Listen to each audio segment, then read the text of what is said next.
பெரியாரும் பெண் விடுதலைன்னு சொன்னா 10 நிமிஷத்துல 8வது நிமிஷமே நெறியாளர் எங்கிட்ட சீட்டு கொடுத்துருவாரு. அதனால பெண் விடுதலை என்ற தளத்தில் இருந்து யோசிக்கிற போது இந்த இடமே கலைஞர் எவ்வளவு பெண் விடுதலைக்காக பெரியாரின் சிந்தனையை வலியுறுத்தி இருக்கிறார் என்பதற்கு சான்று. எல்லாரும் வேற வேற மாவட்டத்தில இருந்து வந்திருப்பீங்க. நமக்கு காவல்துறை அதிகாரிகள் வழிகாட்டினார்கள். காவல்துறை அதிகாரிகள் நமக்கு பாதுகாப்பாக இருந்தார்கள். அந்த காவல்துறை அதிகாரிகளில் 1946ல ஒரிஷால ஒரு தீர்மானம் போடுறாங்க.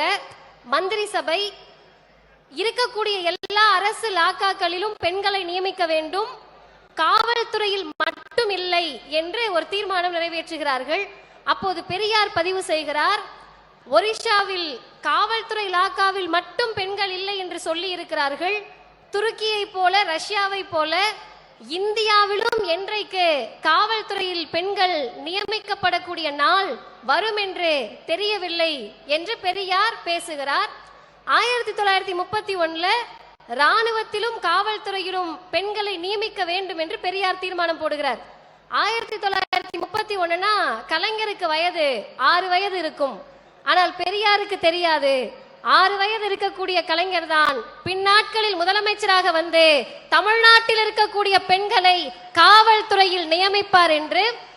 இன்றைக்கு இருக்கக்கூடிய பெண்கள் கையில் கரண்டியை பிடுங்கிவிட்டு துப்பாக்கியையும் காக்கி உடுப்பையும் கொடுத்த இயக்கம் திராவிடர் இயக்கம்.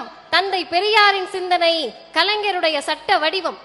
அந்த வழியில் வந்த நாம் நாளைக்கு கோட்சேவின் பேரன்கள் ஒன்று கூட இருக்கிறார்கள்.